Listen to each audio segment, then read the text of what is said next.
Well, thank you so much for joining me, Mr. Martin. You lived a very, very interesting life, in my opinion.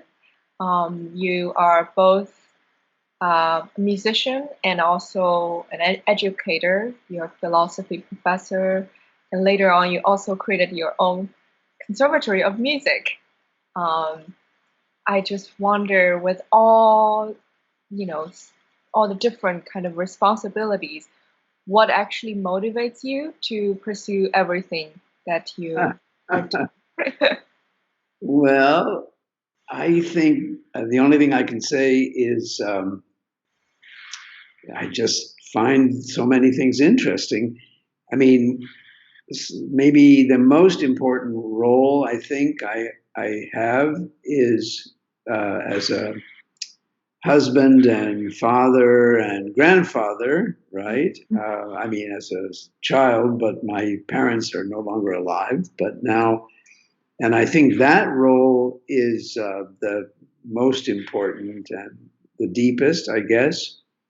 Um, and that's the most. It's wonderful. You know, we've been married 55 years. It will be in Wow, June. 55. Five, yeah. We got married in 1965. I think, yeah, long time ago. 1965, right? I was 25 and Catherine was 23 and or 20, yeah, 23 and 22 anyway. And we have four children and four grandchildren now. So that role is just wonderful. And then the other things, you know, I love music from an early age, and I'm so happy that I was able to continue. And I had great luck. You know, I went to Meadowmount and met Leonard Rose, and then went to Curtis and had the chance to be in the string quartet, and then the conservatory was really, in a way, the very exciting sort of culmination experience for me in music. And then uh, yeah, philosophy. I really never, I don't know, it just happened. I made the decision to go to graduate school after Curtis, and that was a big decision. And then I got jobs in philosophy and mostly joint appointments, half music, half philosophy. Um, and then I left the academic life and for 10 years was in the quartet. And then after that, went back into academic life and yeah, it's sort of, I don't know, one thing after the next. It doesn't seem, it's not like a plan. And why do I keep doing them all? I mean, I like to do many things, and I always, I think it's maybe hard sometimes on Catherine that um, was always extremely busy, but it was so many interesting things to do. So you can ask me more questions. I don't really have much of an explanation. I just enjoyed all those things so much. Mhm. Well, I have to say, I think Catherine's also quite busy herself. She Yes, also does a lot of very interesting things all the time. yes, that's right. She had got a doctorate in anthropology, and that took us really. That's so important. That in a way connects with you because it was through Catherine that we ended up living for a year, well, first 6 months, and then a year in Taiwan.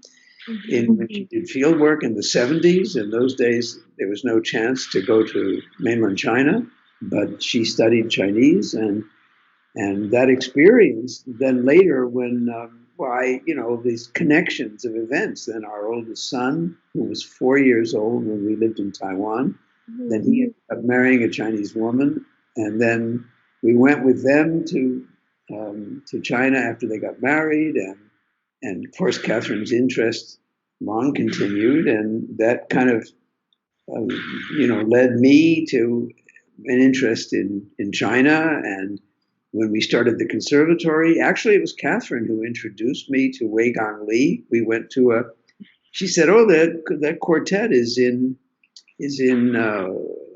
Music Mountain." So we went there on a Sunday, Catherine got into a conversation with Weigong's mother, who was there. Oh, And then Melvin and I met Weigong, and that led to the idea of finding students in China who might be interested in this crazy idea of doing a double degree. And we asked Weigong, did he think it was possible? And and then you were one of the very first. You were in the first group. you mentioned that you lived in Taiwan, and I think now you're living in Berlin.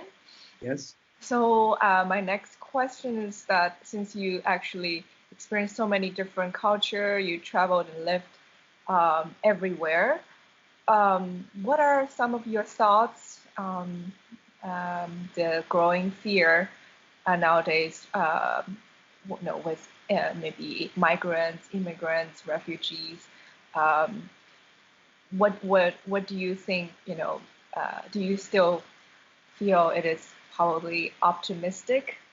And it's hard for me to put together my own personal experiences with what's going on, in the nationally and internationally in the news. It's our experiences were just so rich and wonderful. The longest we lived in another place was in Taiwan, and what I was thinking, what happens, and it's true now for us living already. We're almost about 8 months in Berlin, and we plan to stay another year, more than a year. That what happens is all of the cliches and platitudes and stereotypes sort of fall away. I mean, it's fascinating, it's wonderful, it's got its good things, its bad things, but basically it's just, yeah, what we find, I think, is the longer you live in a place, the more you understand that you don't understand, that you don't know much. It's when you go for a week or two, you think you see something and you know something, but really, the longer you live in a place, the more you realize the complexity. And but as far this growing nationalism and fear of immigrants, it's horrible and very upsetting, and it seems so stupid, because of course the immigrants enrich the countries where they go, and also one needs to be. I mean, these are refugees from horrible situations. It just doesn't make any sense, and I just hope that there will be the pendulum will swing the other way, and there'll be a time of more kindness and thoughtfulness and openness, and but we need some different world leaders. There's some wonderful ones, but so many who are going in the wrong direction. But I don't. It's, as I started by saying, I don't really connect it to my personal life. It's like it's what you read about somehow, and I wish it were different. Yes, that's question is um, maybe about your another love. It's for philosophy. I remember that you mentioned you probably first discovered the joy of taking philosophy classes when you were still a student at Curtis. Um, and would you maybe perhaps share some of your stories when you had to do both things, music and philosophy? Yeah, let me explain the way it happened. I was a high school student in Cincinnati, Ohio, and I did well, but I really loved music. In fact, I had a trio with two wonderful musicians in Cincinnati who were my age. The pianist was a little younger, James Levine, the opera conductor, and he was, I think, 12 and I was 14. And there was a violinist named Linda Sharon, who later went to Curtis and then married David Cerrone, and they lived in Cleveland when he was president of Cleveland Institute. Anyway, we had a trio and we played, and they each went off before I did, I think, to go to music school, but it was certainly what I dreamed of doing. And then, but when I had the chance to go to Curtis, I thank goodness I don't really understand exactly how it happened, but my parents and the school counselor encouraged me to look into college at the same time. I think one thing, just, life is full of these coincidences or surprises or opportunities that I had been at Meadowmount. You know what that is, right? The summer camp. And that's where Galamian and Leonard Rose and all the Curtis students were. And I was there before going to Curtis, and I got to know a lot of the students at Curtis. And then I put off for a year because I had finished 10th grade. So I was offered the chance to go that fall, but decided, I think I was scared actually, but to wait another year and see if I could at least finish my junior year of high school. So I went back to Cincinnati. And during that year, when the idea came up to go to college also, it actually, I think it seemed conceivable or possible because I knew from having spent the summer with students at Curtis a little about the schedule. And I knew that they don't have any classes in the morning. In fact, they start after lunch. They're supposed to practice in the morning, but they told me that they mostly didn't because they stayed up so late. And then in the morning, then they got up at time for lunch. I mean, like at noon or 1, something like that. And musician's life. yeah, so then I thought, oh, well, the college classes, especially for the first year or two, are almost all in the morning. So, anyway, so I pursued the idea and I wrote to the nearby schools, and they, only Haverford actually, a nearby Quaker school, said they would let me apply because I hadn't finished high school still. I wasn't going to finish high school. But anyway, I don't want to go on too long, but I got into Haverford and to Curtis, and then they both said I should decide which school, but I just pleaded and I wrote letters through the summer, and my father helped me. I later realized, looking back, I looked at some of the letters that he drafted to say, let me try. And they let me try on probation for 1 semester to see if I could go to both schools.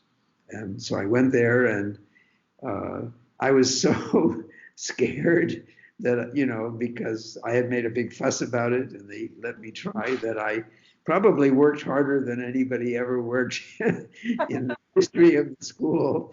And I did very well the first semester. I actually did better then because once I passed that test of being able to do it, then I never was able to work that hard again. But anyway, so that's what happened. And I lived at the college and then commuted on the train into Philadelphia for classes at Curtis. And at the music classes in the college at Haverford were mostly music history. And of course, I didn't see any need to do music there because I was going to Curtis. So I took a philosophy course, and as you mentioned, I just found it just so interesting. I had a very good teacher, and in fact, after the first semester, I asked if I could do a special project, independent study, because I just found it really interesting. So that's how it started. And I went through those 4 years and majored in philosophy. I did take probably more philosophy courses than other students because I knew that I was also, that if, well, I mean, I didn't want to spread so thin, so I did that. And then the chance came up to go to graduate school, and I decided to apply, and I got in to Yale. That's where my professor recommended. And then I needed to go another year, a 5th year, to finish at Curtis. The way it worked, it wasn't like half and half or balanced. It was like finish the one school and then the other. So that last year, the 5th year, I finished at the college. I got Yale to agree to defer so I could go the next year. And then I moved into Philadelphia. And in my heart, I didn't really know if I was going to go to graduate school. I had a year to decide while I finished at Curtis. Mhm. Played in a young audience trio and did jobbing and did a lot of classes at Curtis and listened to everybody talk about their plans for what they were going to do when they graduate and then I make that decision. And it was a very momentous or difficult decision for me. Yeah, I'm sure. It really had an influence on me because after a year, being a year at the college, 4 years in the college, everybody there, they thought it was so cool that I was a musician and they loved music and the professors. And I got a lot of positive feedback. When I was at Curtis, people really didn't have any particular idea.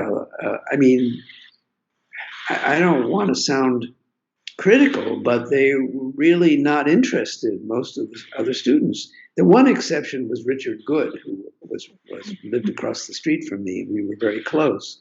And he, brought like a dozen books home every week from the library.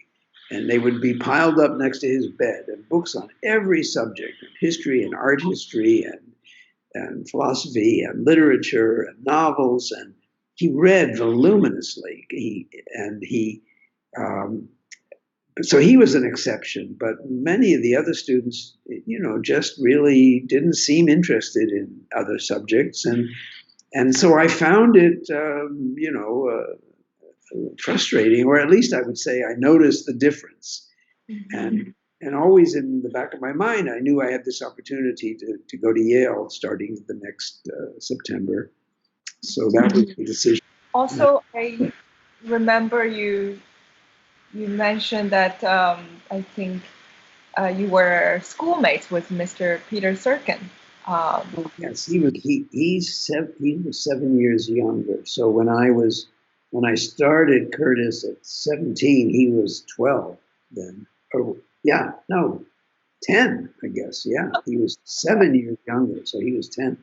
I just remember him probably I knew him better at Marlborough, actually, because I went there, but that was in 1960 when I was 20, so he was 13 then.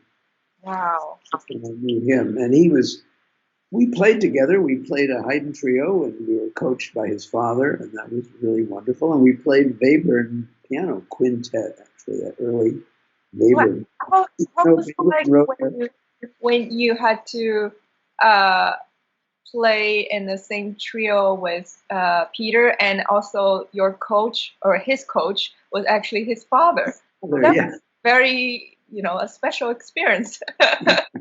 Well, it was, I mean, I can only imagine how it felt for Peter. I mean, the whole experience for him, he was, being coached by Alexander Schneider and by his father and all these other musicians. And he was, of course, he was already, I mean, he played with the Marlborough Orchestra at Tanglewood. We did a tour concert and played the Mozart concerto for two pianos and orchestra. I mean, Peter was already doing great things, but he was also a kid, and having a lot of fun, and I think it was very difficult or complicated for him. Surely, it had to be, right, to have in that situation. But and I didn't know him so well. I mean, we joked together. He and Richard, we were sort of three together. He and Richard were good friends, and I was especially close to Richard because then he came to Curtis that next fall, and he lived, in an apartment across from me, whereas Peter was living at home, so I didn't see much of him really. Our friendship blossomed much later when the Bard Conservatory started. That's when he joined the faculty, and then we became very close again. Yes, he also moved closer to Bard. Yes. Yeah, first he lived about an hour away, and then actually he separated and then divorced and moved very close to Bard, that was great for us. And he gradually got more and more involved and with his teaching and with the students. And so those, yeah, it was wonderful. I miss him so much now, but it was so great having him at the conservatory. It made a huge difference. Because I both studied in the States and later I also spent a few years in Europe studying with Nobuko. I do wonder for you, do you see the sort of change of style over time? Oh, that's interesting. Yeah, it's very interesting. I think the differences between individuals is somehow more than between eras, or I don't know. It's hard for me to generalize. There was something about the way Casals played and the sound that was very different, of course, from. I still remember Leslie Parnas played for Casals, and Leslie Parnas had so much more vibrato, and Casals would use much less vibrato, and those things were so strikingly different. But I don't know. When I think about it, I think of individuals. I think of Sasha Schneider. I think of Misha Schneider. I think of Mr. Serkin. I think of Galamir. They're all just, each one is totally unique voice, a different sound.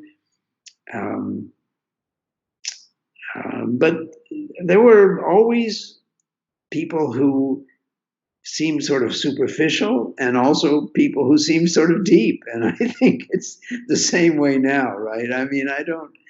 It doesn't feel to me, this idea that, those were the good days and now everybody, it doesn't make sense to me. I hear young players. I loved hearing your recordings. When I heard the live streaming from the competition, your Brahms sonata, the viola sonata,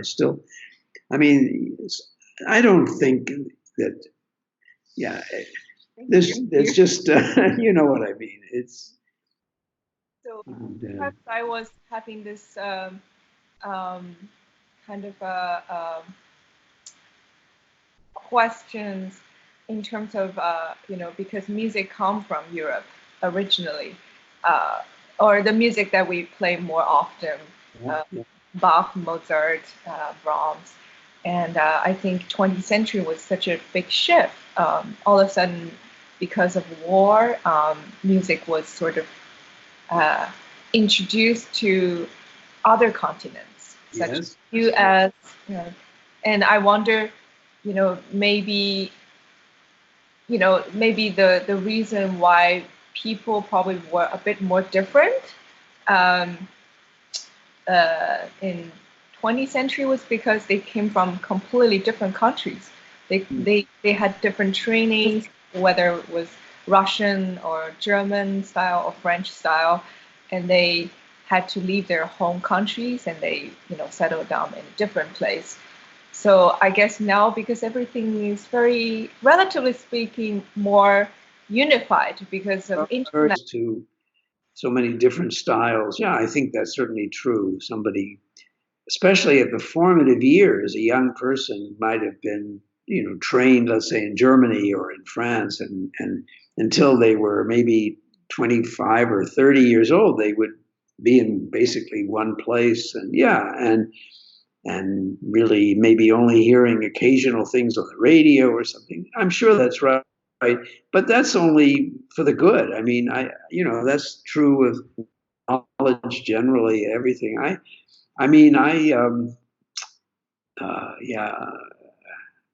These are all changes, and these are things, and it has a good side and a bad side. But when it comes down to it, it comes down to the person and how that person is able to find a voice, to have something that seems to come from them, from deep inside them, and not just superficially. So that's remains the important thing. And I think that was, that was true then too. It just, yeah, everything is so different, but it's still also the same. To know. So maybe, is there something that you would like to maybe give advice to younger generations, for example, musicians or artists who probably, um, you know, throw themselves only into this very feeling-based or more just uh, um, artistic way of thinking, um, and also how do we try to introduce art to maybe young professionals who maybe have curiosities, but they don't necessarily have necessarily the kind of training or way of listening to music or to absorb art in a way that probably sometimes you need to use more of your feeling rather than just a Right. logical way of analyzing things. I don't really know that I have advice. I mean, I guess one thing I would say is the fact that I was, lucky enough or made the decision to actually study philosophy in a sort of serious way and get a doctorate and so forth. That's something I chose to do, but I don't think, it's particularly, I mean, it's not the only way.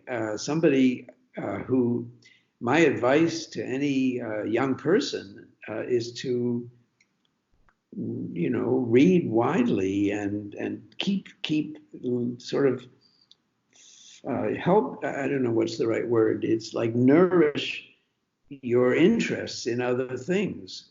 It really makes for a good life, and there's so many, everything. Some people, it's going to be plants, and some people animals, and some people politics, and some people, whatever it is. But so it doesn't have to be through formal education. It can just be taking advantage of opportunities and talking with people who know things. That's one thing I often notice, um, and I don't quite understand it. Some young people want to hear and want to learn about things, and they want to ask a lot of questions, and others really seem so concerned about how they're being looked at or how they're being perceived, and that they actually don't seem very interested to ask about, other people or what's going on, or Curiosity.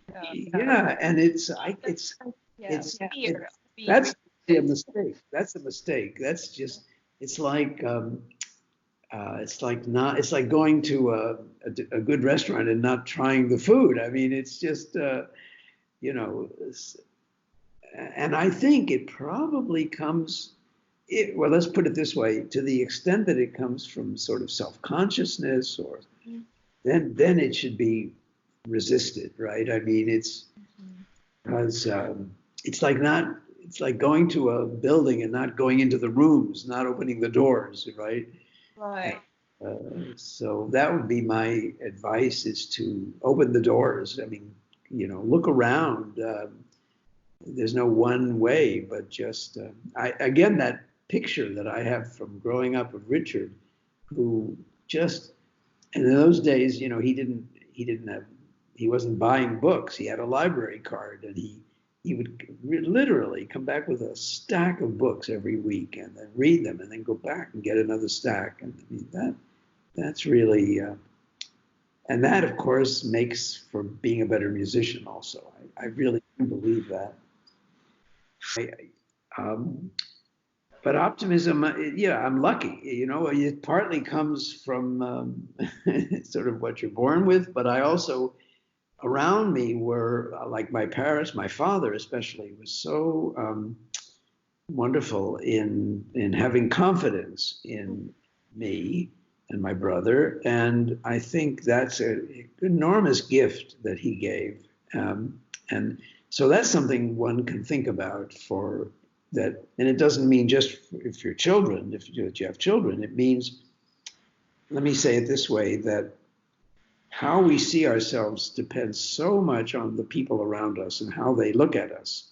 And if Yeah. somebody, in a day, if in that day people look at you or speak to you where they give the feeling that you actually are good at things, or you're a good person, or you're interesting, it affects how you are, how you feel. Yeah. Yeah, and so we can all do that for others, right? If we, in our interactions with people, if we give sort of positive feedback to them, it's going to help them. Uh, Mhm. and so I feel that's a gift that, as I say, that I was lucky to get, and I try to offer that to others. Yeah. Um, And also, I wonder, because you are very, very optimistic and very idealistic, do you sometimes have moments of doubtfulness? And if you Sure. do, how do you overcome it? Yeah, yeah, of course.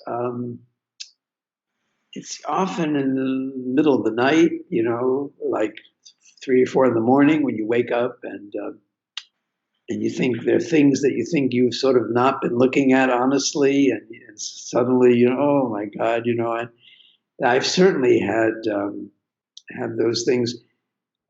I don't know quite what to say. You just muddle on. Often the next morning, things look better. When I think about the moments of being really discouraged, it's often that way. And, um, but somehow when the sun comes out, this the next day, it isn't quite, maybe I can go back to my illusions, right? Or something. But the other thing I'm tempted, or I will say, it's just a kind of a metaphor, but I often think about it. I used to do a lot of hiking, and I still enjoy it very much when I can. And there's something in when you're on a long hike. There's the part that's called slogging. I don't know if you know that English word, slogging. It's I'm not. just like Yeah. it means it's when you're just it's hard and there's nothing interesting and there's no good view I and remember that moment when you took me to yeah, hiking and Aspen. Yeah, I remember oh that. that time we went, yeah, but yeah, there and it's while you're doing it you just keep looking and ahead is just more, and then you get to the top of something and you look and it's just another and it's more and more, and those switchbacks going up and up and up. Hmm. Life, I often think there are these periods where it's just slogging. I mean, like with the conservatory, I had such a wonderful time building the conservatory. That was a dream to do that. But there were many times during that where it was just difficult and just hard. And it's like the slogging part. It's just part, and you just have to realize that probably you're not going to get any place interesting like in a hike. Hmm. When you finally get to the lake or you finally get to the top or something, you aren't going to get there, right, unless you do the slogging part. So Hmm. it's That's very beautiful. Thank you. yeah, it seems very simple, but that's I think it's true. Hmm. Yes. Well, maybe I have my very last question. Okay. Um, it's really, really joyful to talk to you as always. Um, so I guess you probably have lots of wisdom. And what would you say uh, is the meaning of your life? Speaking. That's a question we should have skipped. I'm not, I'm not religious. I'm an atheist. I don't know the meaning of my life. I don't think, they're the meaningful things, right? The meaningful things. And to start with, it's certainly relationships, family. I've been so lucky to have met Catherine, and then we've had such a wonderful family, and we're so fortunate that everybody is well, and now we have wonderful grandchildren. That's somehow that's at the core. And then just I love music and philosophy. For me, it's just a matter of just enjoying reading and talking with people and trying to get clear about things. And I don't think I am going to. All I can think of are various jokes about the meaning of life, and those are just. You do have a lot of jokes. So yeah, I don't think. I don't even know. Yeah, probably the idea that there is something, there's an answer. Probably that's. I don't think I believe that. As I say, there are things that are extremely important, and maybe I could say this that at the end of the day, the things that you look back on, that one looks back on with the most pleasure and even pride, are things where you've actually helped people. That's very meaningful. So, I mean, I can't say that I led a life devoted to helping people because it's not true. In many ways, very selfish. Doing like studying the liar paradox is not something which is going to help the world. It's something I found extremely interesting, and perhaps indirectly, I'm sure you use, some of the methods in other aspects of your life, maybe indirectly. Maybe indirectly. I mean, if a person feels happy and fulfilled, then that person can be better. It can be a better friend, can be a better teacher. Yeah, I think there's indirect. But what I'm saying is that it's not as if I've sort of, I can't say that I've set out, to be a helper. I've followed things that I thought really looked cool, that were interesting, and that I wanted to do. And but what I'm saying is that when you look back, interestingly, it's actually where where you would feel that you were helpful to others. That's the most satisfying. Well, I have to say, for me, personally speaking, I think you helped me tremendously a lot. So we'll do the same. Yeah, and I'm not the only one. I would just like to let you know. I don't think you probably were thinking about helping us, but you were, and you're still doing that every single day in your life. I think even now you can sort of just relax. I think you're still, you and Catherine, yeah, both of you are always trying to think about helping communities, and trying, I think, to do a lot of volunteering work for lots of things. So I think maybe you're not really fully aware how much you actually have helped others, but I do clearly remember even that little, I think, animal that whether you or Catherine adopted in Africa. I remember. Yeah. Yes, I think tiny little bit things that you're always doing, but you probably don't. It gives us pleasure too. Yeah, of course. Yeah. Good. Okay. Well, this is lovely, and Thank you so much. yeah, and that's a pleasure. Great. Okay, Losha. Take care. Take care. Bye. Bye.